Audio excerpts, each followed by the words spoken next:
नमस्कार मंडळी. कर्नाटकातल्या हम्पीबद्दल मी बरीच माहिती ऐकली होती. लॉकडाऊनच्या काळात मी हम्पी हा मराठी सिनेमा पाहिला. तेव्हापासूनच मी या ठिकाणाच्या, तिथल्या अप्रतिम देवळांच्या तिथे न जाताच प्रेमात पडले. आज मी तिथेच निघाले. चला तर माझ्यासोबत हम्पीला. हम्पीचा इतिहास अगदी रामायण काळापासून आहे. रामायणात उल्लेख असलेली किष्किंधा नगरी म्हणजेच आजचे हम्पी. तसेच हनुमानाचा जन्मही इथल्या अंजनाद्री पर्वतावर झाला अशी आख्यायिका आहे. 14व्या ते 16व्या शतकातील वैभवशाली विजयनगर साम्राज्याची राजधानी होती हम्पी. या साम्राज्याच्या संपन्नतेच्या खुणा आजही आपल्याला इथल्या भव्य व सुंदर मंदिरांमध्ये जाणवतात. चला तर भेट देऊया या विजयनगरीच्या राजधानीला हम्पीला.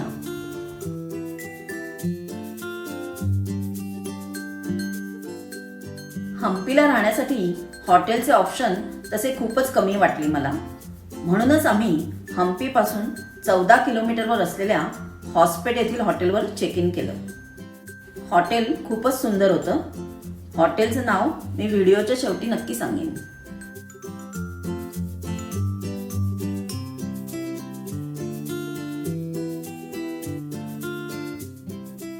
दुसऱ्या दिवशी सकाळी हम्पी इथल्या सर्वात प्रसिद्ध असलेल्या विठ्ठल मंदिराकडे आम्ही जायला निघालो.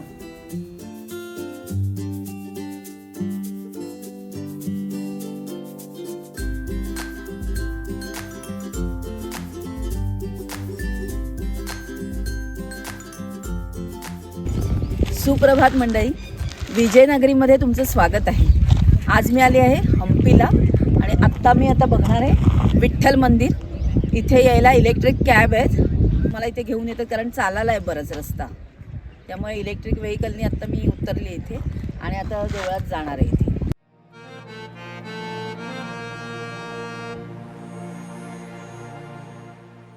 विठ्ठल मंदिर ही हम्पीतील सर्वात सुंदर व प्रशस्त अशी वास्तू आहे. याची उभारणी 15व्या शतकात करण्यात आली.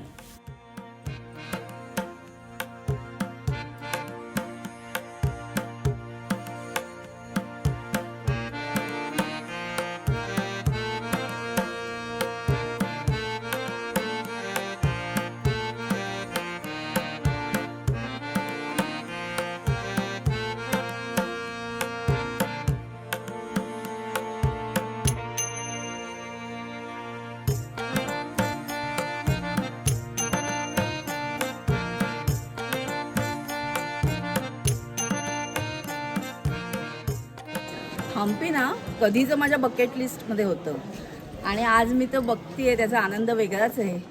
आणि ना इथे आल्यावर एक एक मूर्ती आणि काय काय डिटेलिंग आहे ना, म्हणजे तुम्हाला एक दिवस पण एक मंदिर बघायला कमी पडेल तेवढं इथे आहे. खूपच मस्त. काय काय आणि किती बघू असं झालं आहे खरं सांगायचं तर. म्हणजे म्हणते जसं एक एक टेम्पल पूर्ण जर डिटेलिंग बघायचं असेल आणि शूटिंग किंवा फोटोग्राफी करायची असेल तर भरपूर वेळ लागेल. या विठ्ठल मंदिरात काही संगीत स्तंभ आहेत. या दगडी स्तंभांमधून संगीतमय स्वर निर्माण होतात. यालाच हम्पीतील सुप्रसिद्ध असे म्युझिकल पिलर्स असे म्हणतात.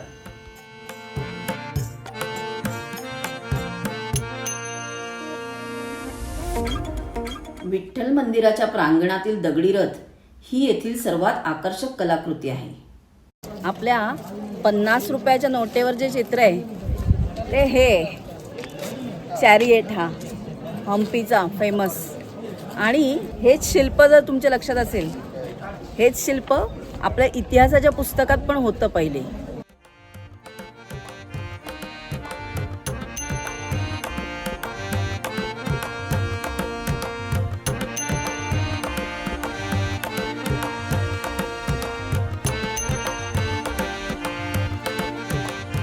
असे म्हणतात की या दगडी रथाच्या गाभाऱ्यात गरुडाची मूर्ती स्थापित आहे. असे सुंदर दगडी रथ आपल्याला कोणार्क व महाबलीपुरम इथेही पाहायला मिळतात.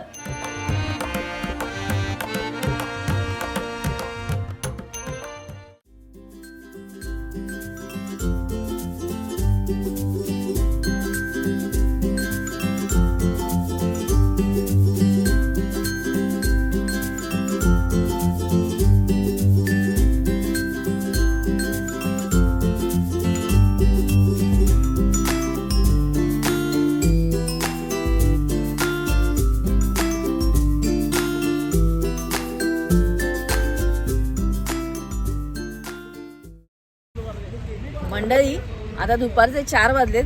आता मी क्वीन्स बाथ बघायला आली. मस्त असा एरिया आहे, एकदम मोठा असा एरिया आहे. इथे गार्डन वगैरे छान मेंटेन केले. पूर्वीच्या काळात राण्या यायच्या आंघोळ करायच्या. क्वीन्स बाथ सेपरेट अशी हे बांधलेली वास्तू इथे. आणि हा परिसर पण खूप सुंदर आहे, मोठा आहे एकदम. लॉन बिन चांगलं मेंटेन केले. इथे काही एंट्री फी वगैरे नाही आहे.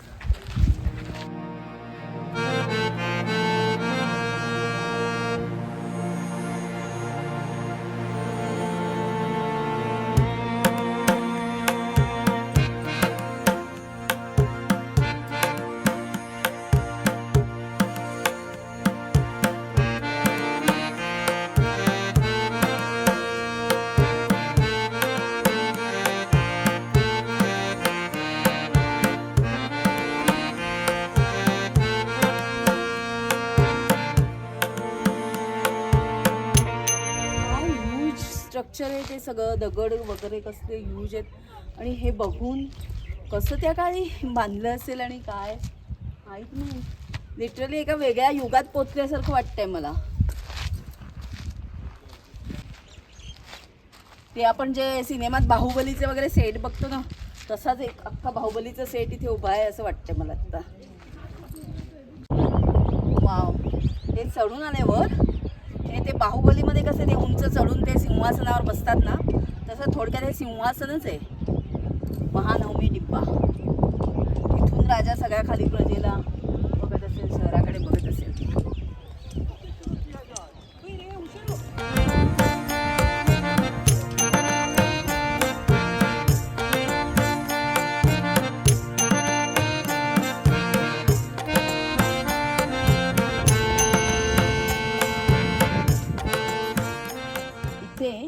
ही जी आहे ती काळ्या दगडातली पुष्करणी आहे.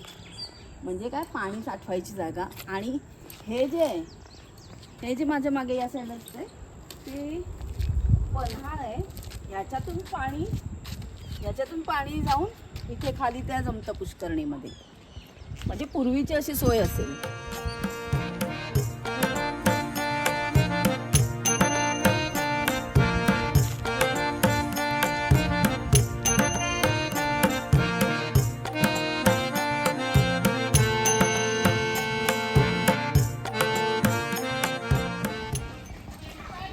ना इथे दरवाजा आहे जुन्या काळातला, जो एका दगडापासून बनवलेला आहे. काय ना ग्रेट, जबरदस्त आहे तो. किती वर्ष झाली तरी तसाच्या तसं. आता मी इथे लोटस महलच्या इथे आले. मला हम्पी मराठी पिक्चर बघितला असेल तर शेवट सोनाली कुलकर्णी डान्स करते तो इथे घेतला आहे लोटस महलच्या इथे. आणि इथेच एलिफंट स्टेबल जलमहल असं सगळं आजूबाजूलाच आहे इथे. हे पण महानवमी डिब्याच्या जवळच आहे लोटस टेम्पल. पण तुम्ही चालत येऊ शकता इथेच एक आर्किओलॉजिकल म्युझियम पण आहे. आता बघते लोटस टेम्पल. आत्ता ना इथला हा सगळा परिसर इतका मस्त दिसतोय. सनसेटची वेळ झाली आणि हा परिसर बघून ना मला ओरछाची आठवण झाली. ओरछाच्या छत्रिया म्हणून मी बघितले आहेत. ओरछाचा लॉग माझा बघितला नसेल तर तो नक्की जाऊन बघा, चॅनलवर आहे. मध्य प्रदेश प्लेलिस्टमध्ये चेक करा.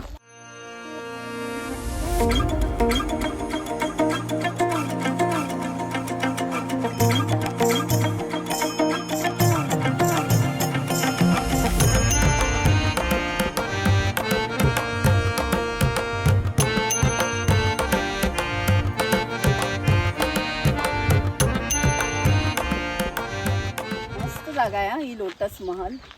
आणि इथेच एलिफंट स्टेबल आहे, ते मी बघायला चालली आता.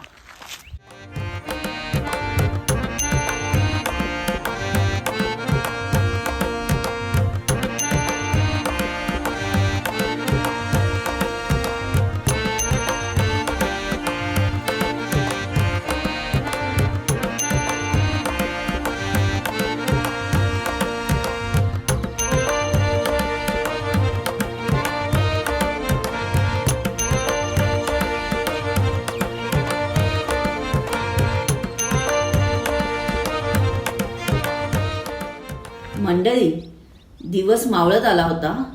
चालून चालून पाय दुखायला लागले होते, पण मन काही भरलं नव्हतं. अजूनही बरीच ठिकाणं बघायची बाकी होती, तर ती सगळी बघूया उद्याच्या भागात.